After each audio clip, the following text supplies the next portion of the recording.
Well, y'all saw Karen leaving. We just kicked her out because she's wearing a Lakers shirt.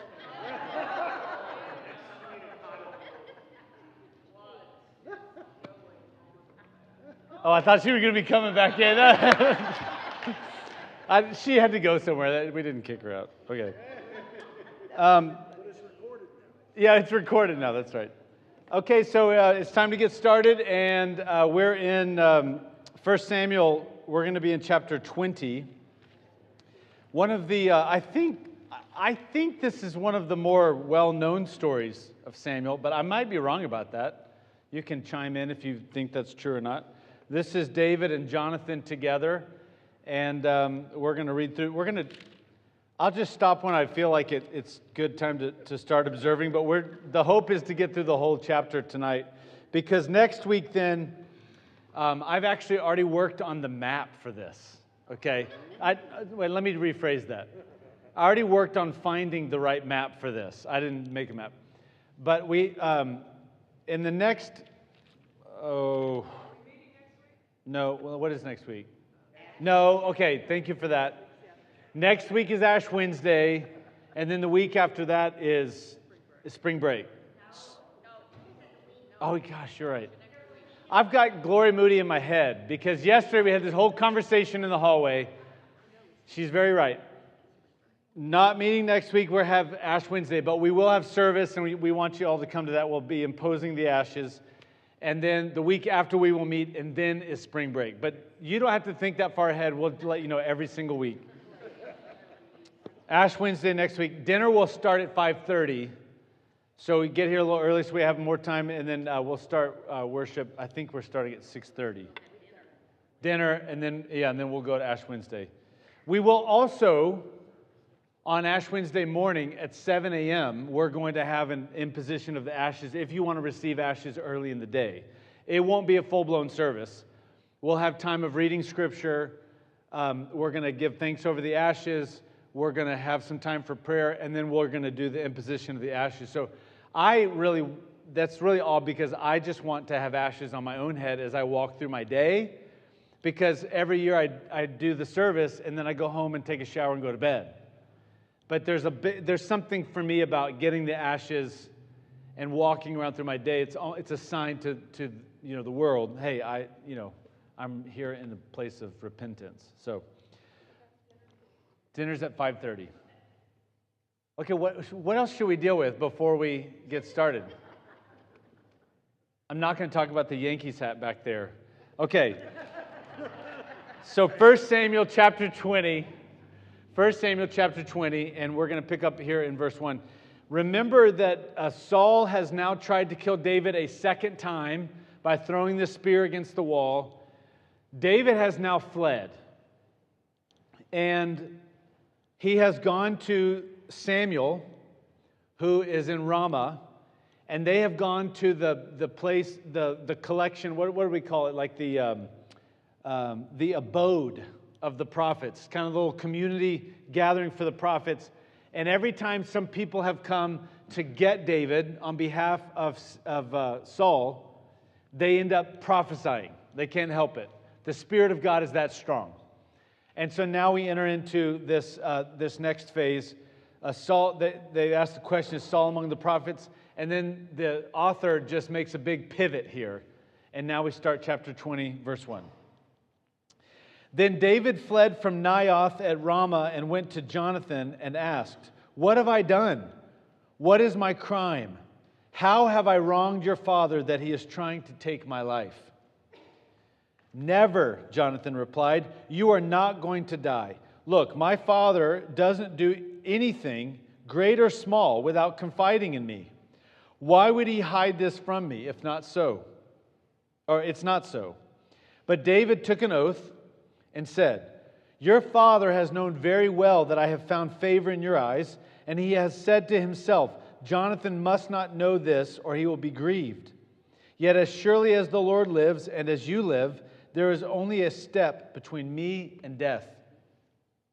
Jonathan said to David, "Whatever you want me to do, I'll do for you." So David said, "Look, tomorrow is the new moon festival, and I am supposed to dine with the king.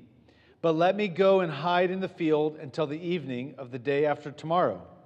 If your father misses me at all, tell him, David earnestly asked my permission to hurry to Bethlehem, his hometown, because an annual sacrifice is being made there for his whole clan. If he says, very well, then your servant is safe.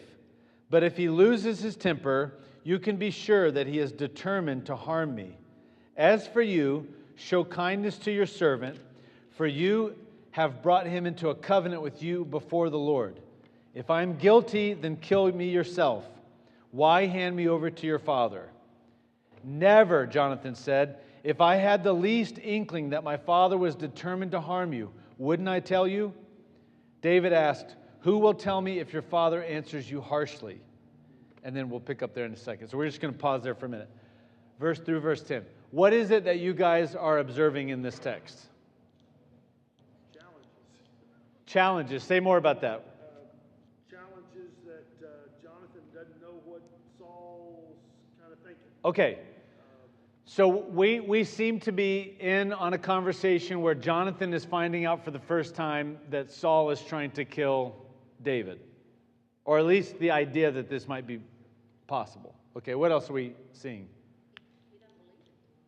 Okay, Jonathan doesn't believe it. Yeah. David?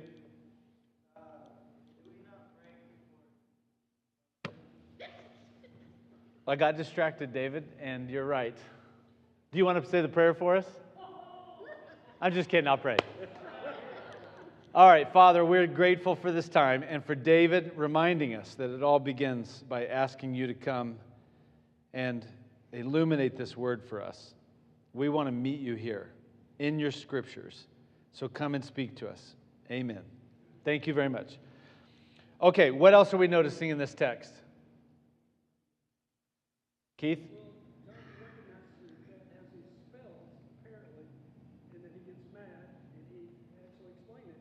Why do you say that? Well, because he told him, he said, unless my dad gets mad. Okay. So he recognizes his dad does go. Okay, so Jonathan recognizes that his dad does get mad. Yeah. I would probably guess, well, first of all, yeah, every parent gets mad. Second of all, I would probably guess that this was not a hidden thing in Saul. Yeah, yeah. Were you going to say something, Jim?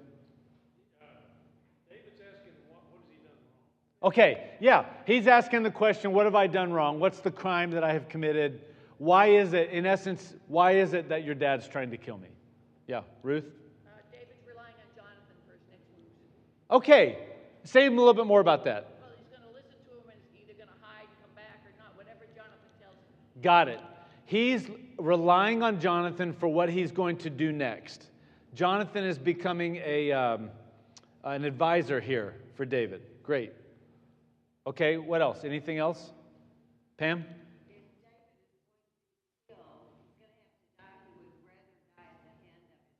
Oh, yeah. Yeah, he makes this statement. If he's going to kill me, I'd rather die at the hand of you, so just go ahead and do it now. I don't want to have to play this whole game, and you know that he's going to kill me. So let's just make another observation on top of that, and that is, these two don't really believe each other. And that doesn't mean they're doing that, in like a malicious way, not believing. Jonathan is bewildered that David thinks Saul is trying to kill him again. And David is bewildered that Jonathan doesn't think or doesn't see it or doesn't think that's true. So David seems to be thinking Jonathan really knows, and he seems to be questioning that here, doesn't he? If this is going to happen, if you already know this is going to happen, why don't you go ahead and kill me? And now we see multiple times Jonathan keeps repeating his innocence is not really the right word. His ignorance would be a better word. He does not know if this is the case. Yeah. Mine where you said harm, mine says evil. Okay. Can you give me an example of that where? Yeah, it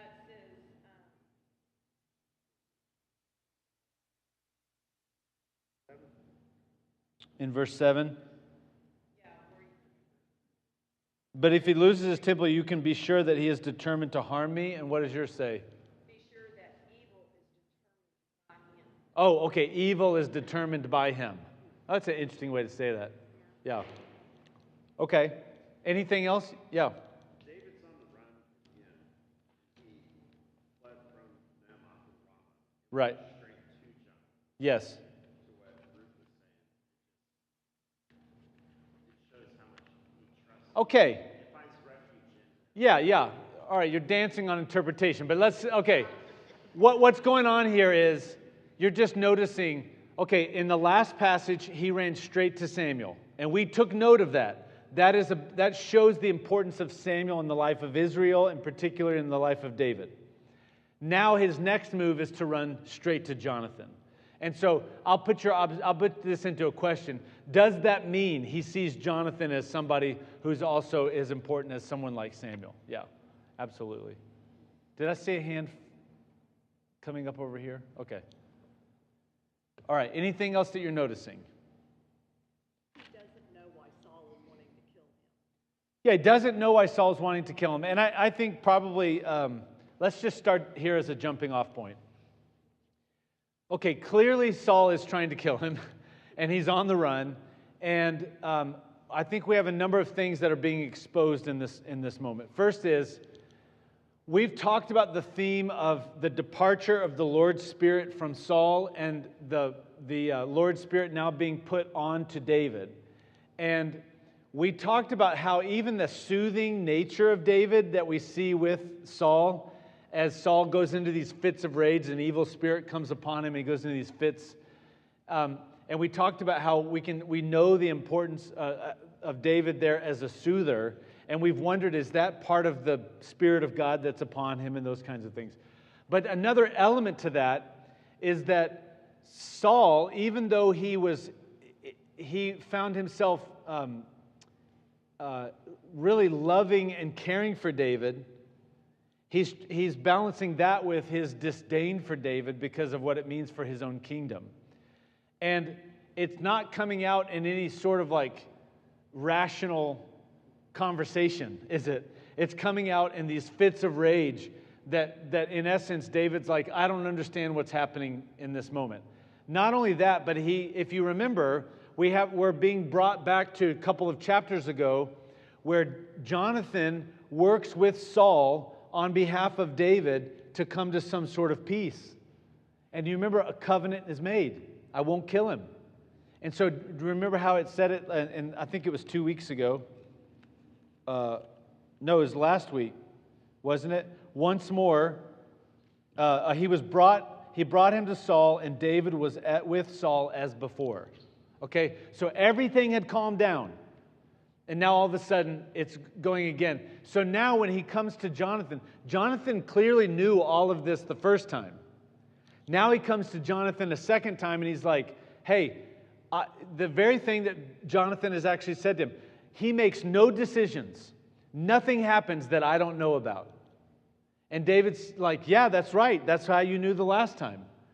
So I kind of feel like you probably know this is going on now. I mean, I would love to have been on the ground to actually hear this conversation, you know. But in essence, they're both wondering what's your actual position? What's really going on here? And so they make a decision. Okay, we're going to test your dad. The way we're going to test your dad is I'm going to miss the meal. And if I miss the meal for two times, what's going to happen is your dad's going to get angry if he really is trying to kill me. Otherwise, who wouldn't want me to go down and be with my family in Bethlehem and, make this sacrifice? That's something that would always be normal, right? So they set up a really good test. And now we're going to turn to figure out how they move forward from there. Any thoughts, though, before we keep reading? Okay.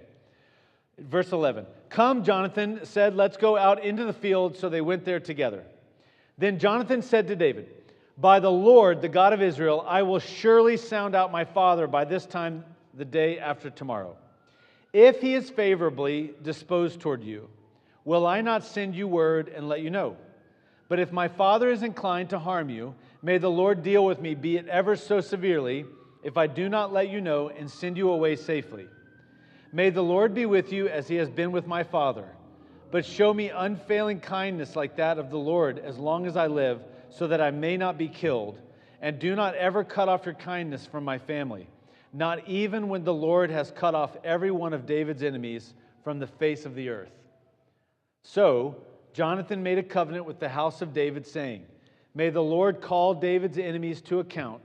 And Jonathan had David reaffirm his oath out of love for him, because he loved him as he loved himself. Now, I'm going to fast forward for us. So let's just talk through this, and then I'm going to fast forward through some of this section here in a minute. But what are you seeing that we just read? They go out into a field. This is the second time they've gone out into a field, if you remember. Okay, they'll go out into a field. What else are we seeing? Okay, they make a covenant together. Now let's dig into this covenant for a second. What are you seeing in the covenant, Lauren? Exclamation points at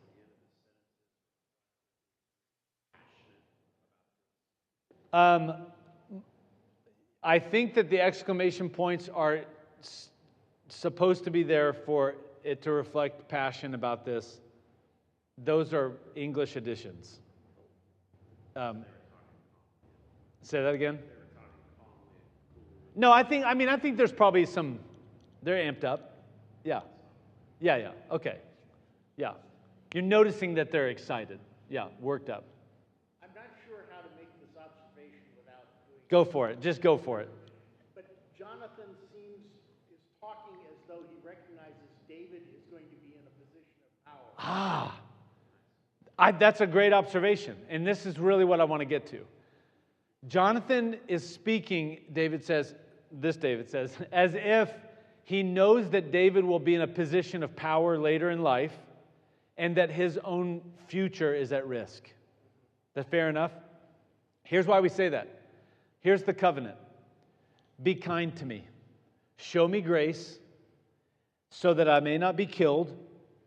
And do not ever cut off your kindness from my family, not even when the Lord has cut off every one of David's enemies from the face of the earth.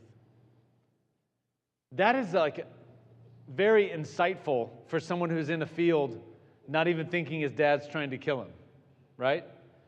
This is an interesting statement that's made that some wonder if it's an addition to try to explain some things that were happening later in 2 Samuel. So 2 Samuel chapter 9, there is this really wonderful story about Jonathan's son, whose name is Mephibosheth. Mephibosheth. He is, we'll call him Meph. No, that sounds terrible. That's not good. Mephibosheth. So, after history moves on and David is king and all this kind of stuff, they find that Mephibosheth is the last one in Saul's line. The last one. And they're ready to kill him. And David says, "No. This is my way of showing kindness to Jonathan, who showed kindness to me." And he brings him into his own house, actually, and lets him dine at the table with him all the time. And there's this, whether this is a foreshadowing or this is, what would you, an aftershadowing? You know, whether this is sort of an addition in from the narrator to say, hey, we just need to pay attention. This relationship really is that important. What's happening in this moment? For me, regardless of what it is, the author's trying to tell us this covenant that they're making right here becomes really important for the future of Saul's whole family line. This one covenant. Now, what's going to happen, I'm going to move us on kind of quickly, and that is they reaffirm their own oath together and they express their own love for one another. Now, what I think has happened, as we've said before, is that Jonathan and David's relationship is actually really important, and I think that's why it's brought up at the very beginning of this whole saga, that they become fast friends very quickly, and they make a covenant together early on. It's both the most beautiful and powerful part of David's own survival story, and it's also the most confounding thing for Saul, his dad. we've got to think beyond just relational stuff like friendship. We also have to think in the political world when we analyze this relationship. Jonathan sees David as a hugely important person for the future of Jonathan's own kingdom. Okay? It is not known to the household of Saul that Saul will not be king anymore. Remember, it's a secret thing that David had been anointed king. In the eyes of Israel and in the eyes of Saul, his prince, if you will, is Jonathan. He's going to be the next king. Jonathan is making alliances that will help him in his future as king. David is seen as an incredible general. He is an amazing officer of the army. And so this makes all the sense in the world. And so he's made this firm oath with him, I will protect you from anything with my dad, and you will have position of power in my kingdom. All of that being said, Saul cannot stand David anymore. And this oath between David and Jonathan has become a problem, a wedge in Saul's plan to get rid of David.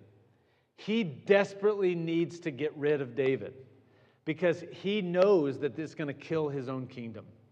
And it all goes back to that one statement that the people are making. Saul has killed his thousands, and David has killed his tens of thousands.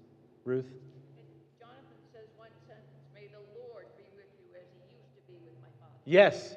May the Lord be with you as he used to be with my father. Very much they're seeing the shift in the power that David has. Jonathan wants to use it for his own kingdom. Saul is threatened by it for his current kingdom. Does that make sense? Okay. This relationship that they're making isn't just one out of, man, we really are like best friends. It's also very much a political thing that's going on here. Okay, so here's the fast forward. They make this plan that he's going to go out and have we already read this part? Oh yeah. Okay. So he makes I was looking at the wrong chapter and I was like, wait a second. Okay. They make a plan where he's going to go to the feast and David's not going to be there and he's going to listen to his dad. Okay. Now, whatever happens, I'm going to come out and I'm going to shoot 3 arrows. And I'm going to shoot them to the side. But I'm going to have a kid with me. I guess this was normal back then. It's like Fetch, but without a dog, with a human being. Okay, I'm going to shoot the arrows, and then I'm going to have this child go and collect the arrows. And the way it would work would be to say, okay, go a little further, it's that way, or to the right, it's to the left, or whatever. And he says, okay. And I think there's a lot of meaning in this. If it's on this side of you, meaning closer here into where the palace is and where I am and all that stuff, if I say it's on this side of you, then you can know you can come back. If it's on the other side of you, like go that way, it means you need to leave because my dad is really trying to kill you. So they make the plan to do that. Now, David hides in the field. Jonathan's there. Saul walks in, notices that David's chair is empty. Verse 26, he doesn't say anything. He thinks, he just was unclean and didn't get clean, didn't get back into his righteous place, and so he'll be here tomorrow. He doesn't show up tomorrow, and he begins to get angry. Where is he? Jonathan answers now in verse 28. David earnestly asked me for permission. He said, let me go. Same thing that they had planned out. Now, verse 30 is where I want to get. Saul's anger flared up at Jonathan, and he said to him, you son of a perverse and rebellious woman. You're going to use that line? You're going to use that to Jim? You're going to say it to Jim? We can meet for marriage counseling afterwards.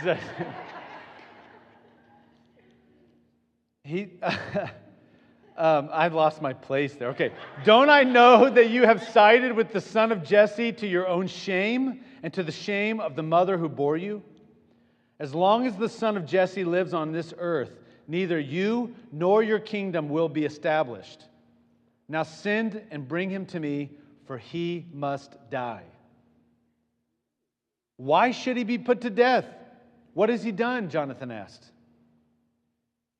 But Saul asked his father, but Saul hurled his spear at him to kill him. Okay, repetition.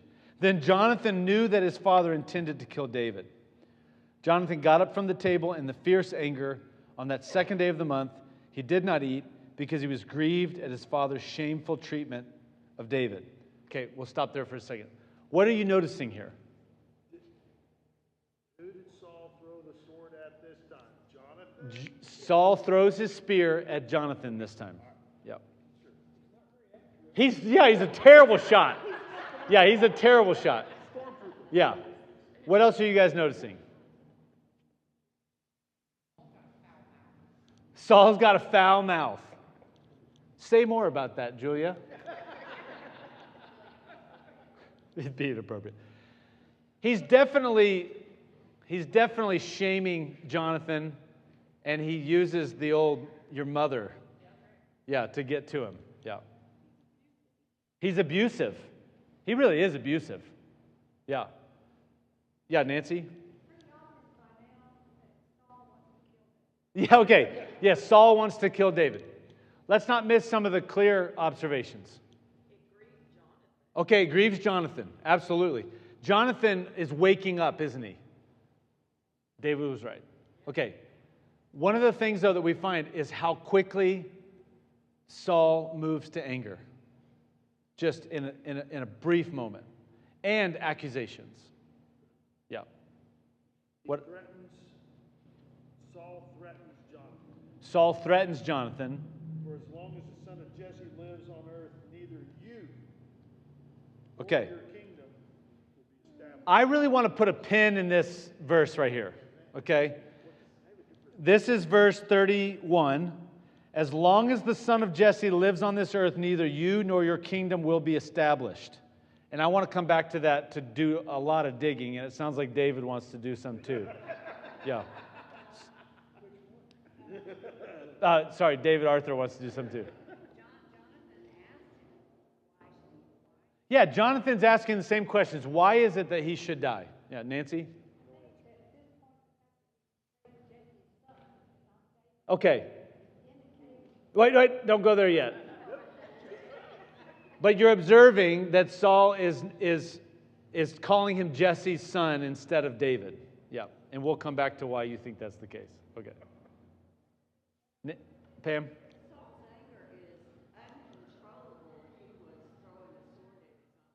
Yes.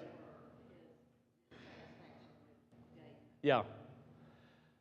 I saw my sister-in-law the other day when my nephew shot her in the face with a Nerf gun. And man, she showed so much patience. She went, "Whoo!" And then it was like, would you please come to the car with me? You know, it was great. She did all the right things. And I thought, Saul does not have that. He does not have that at all. Not even a wink of it. Yeah. Immediate, fierce anger. Well, and in my mind, it's not like he threw it at him like in anger. He threw it at the spirit to kill him. He's trying to kill him. Yes. Yeah. Clearly trying to kill him. So let's go into some detail here. David, I want to hear what your thoughts are on verse 31 before I launch into my own. My reading of that is that Saul realizes that David is a threat to Saul's kingdom, and he's telling Jonathan, David's going to be a threat to your kingdom, because you're supposed to inherit the kingdom from me. I'm on the same page with you. I think that's exactly what's happening here, is that Saul is opening up his heart to Jonathan here, and it's ugly. He's opening up his heart, and he's showing not only his anger and his incontrollable anger, but he's also showing his own jealousy and his own worry that David's success means his failure. It doesn't have to be that way, by the way. You know, other people's success in our lives does not mean that we are failures. Other people's success can often, and most often does mean our own success as well. but not when you're narcissistic. When you're narcissistic, someone else's success means your failure because now I look bad because they're better than me or whatever it may be. Saul could have easily used David's success to highly affect his kingdom for the good. He can't see it that way. And what he's telling Jonathan is, you should be seeing the same way I'm seeing. You should see him as a threat. And Jonathan's on the other side saying, I see him as an incredible asset. And he's realizing for the very first time, my father is crazy. He is off his rocker, and he should not be king. I mean, this is like a very eye-opening moment, I think, for Jonathan that we're seeing. And it's, your observation about it grieving Jonathan, I think, is a huge one. Terry, what were you going to say?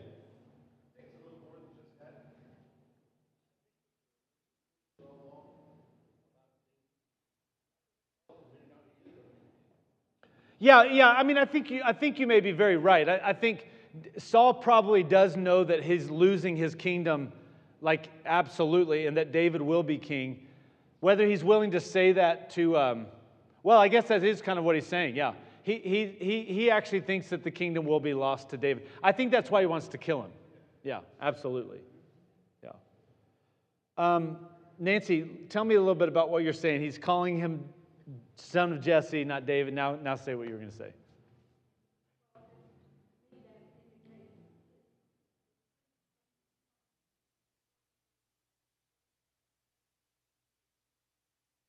Yeah, you don't refer to someone, well, you refer to people by their, I guess, their first name or whatever, when you have a relationship with them, when you are in good standing with them or whatever. But when you begin to start to be more formal about names and actually remove there's a lot of sons of Jesse. He's dehumanizing him. He's depersonalizing him. And that helps him be able to think, I can kill him.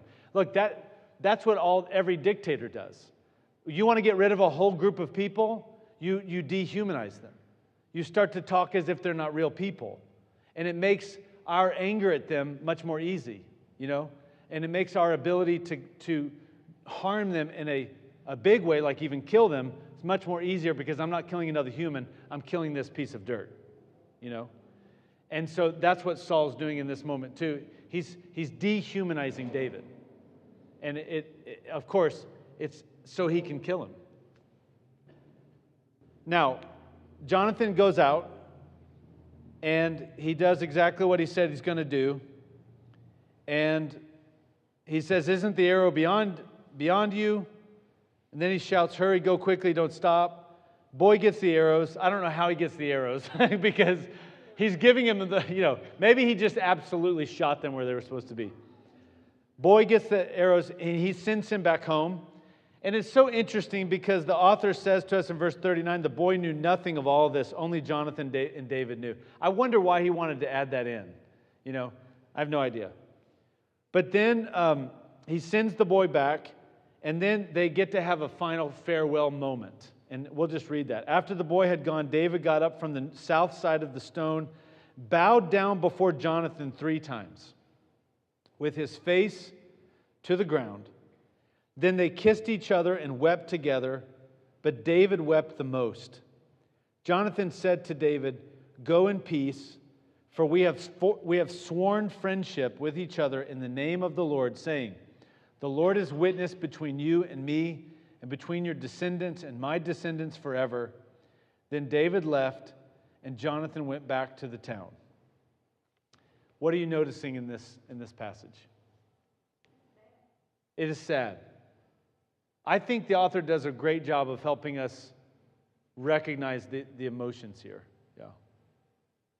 David? Yes. David bows 3 times with his face to the ground. We want to come back to that. Seems like it's a finality. Very much a finality to it. Why do you say that, though? Like they're saying goodbye. Yeah.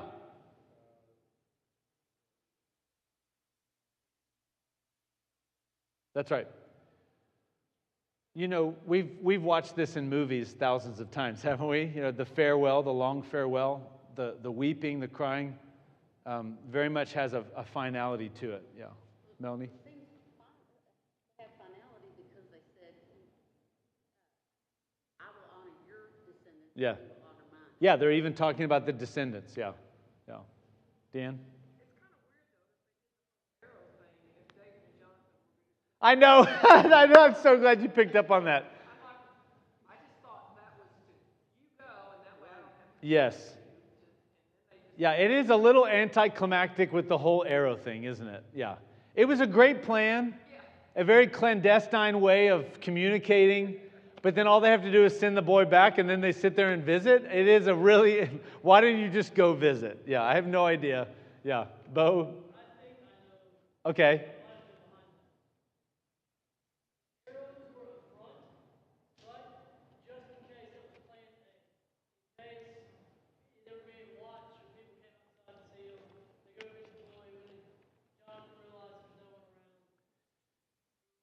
Yeah, I think you're probably right about that. It's a front. It's sort of the way to communicate with while we're seeing if anybody's watching.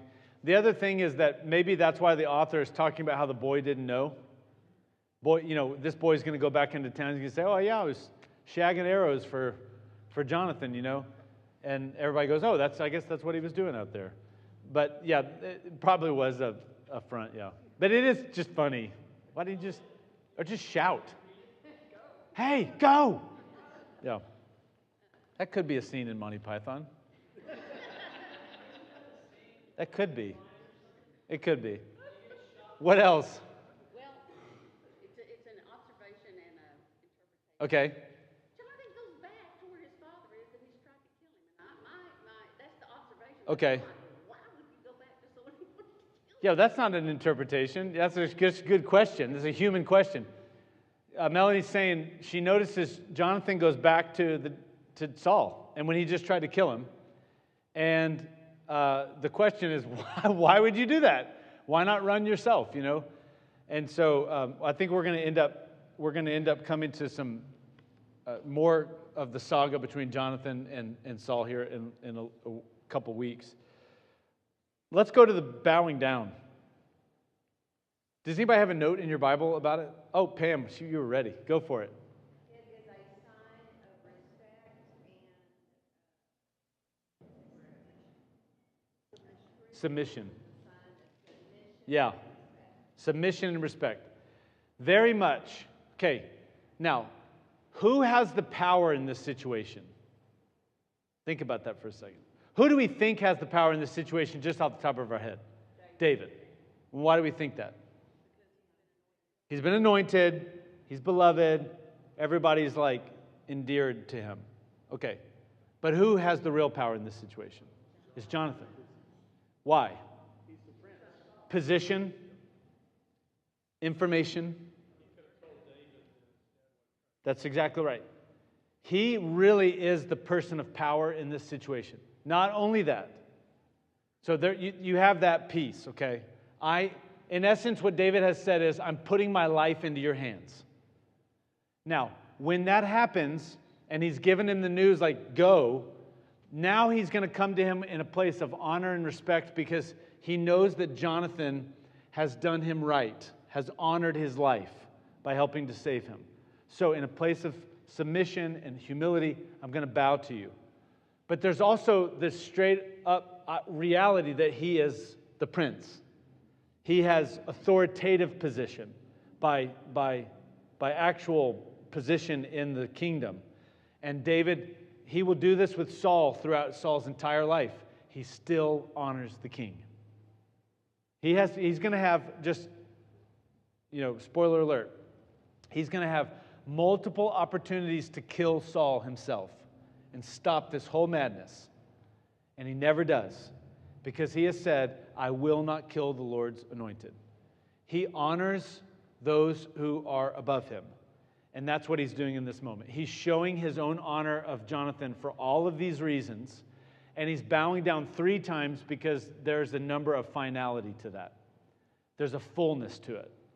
And you can imagine when it says face to the ground, if you were to bow like this, that's not really face to the ground. And that's just sort of a minimum bow. But if you bow all the way, now you have shown them your full backside, from the standpoint of like, I'm now vulnerable before you.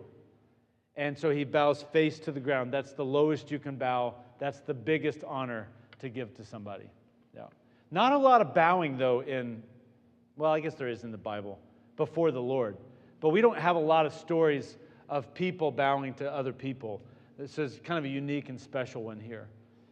I would say, though, just to end our time in this conversation, we're now seeing the importance. So this story right here is kind of interesting to read, but it really takes on a big role in the entire story of David. And that is, this is one of those kind of important moments where if this doesn't go the way it did, David's either dead or he's not going to end up having any power on his own. He won't have the inside support that he needs and all that kind of stuff. The other piece to this, though, is that now we're going to see why the Mephibosheth story takes place in 2 Samuel chapter 9, and that David, throughout his life, really does live, for the most part, as an honorable man. He really does honor this great work that Jonathan has done. And I just want to emphasize, it's not just a really good friendship, which it is. It's also, they know that they can help one another, which is a lot of times what makes really good friendships. We're getting a glimpse into this special relationship that could have been something pretty amazing for the kingdom of Israel. And because of Saul's own jealousy and fears, it's going to be blown up. So any final thoughts before we close? Nancy?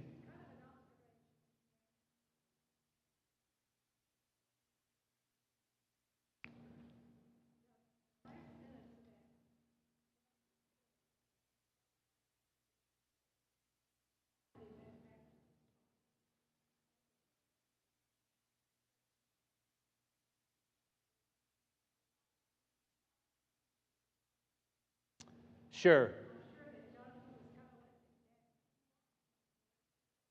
Yeah, I think that probably Melanie's suggestion is not that he goes directly back to his dad, but he's going back into his dad's life.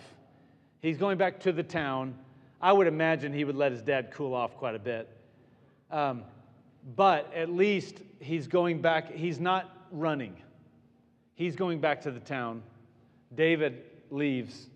And so next week is Ash Wednesday. Just remember that we talked about that at the beginning, but we're going to have imposition of the ashes service, so that'll be a really neat time, so we won't have Bible study. But the next week, we're going to begin what ends up taking, basically the entire rest of Samuel, and that is David's running and the consistent interactions that he's going to have with Saul. And just as like a teaser, the sword of Goliath shows up again. It's kind of a cool moment. All right. Let me say a prayer for us, and then we can go in and eat some pot roast. Father, thank you for your word and for just some time to dig in a little deeper into this story. We are thankful for men like Jonathan who show incredible courage and bravery. And we want to be like that, who see the presence of your Spirit in people and encourage it. Help us be that, Jonathan to someone else. So we hand all of this to you, and we pray this in your great name. Amen.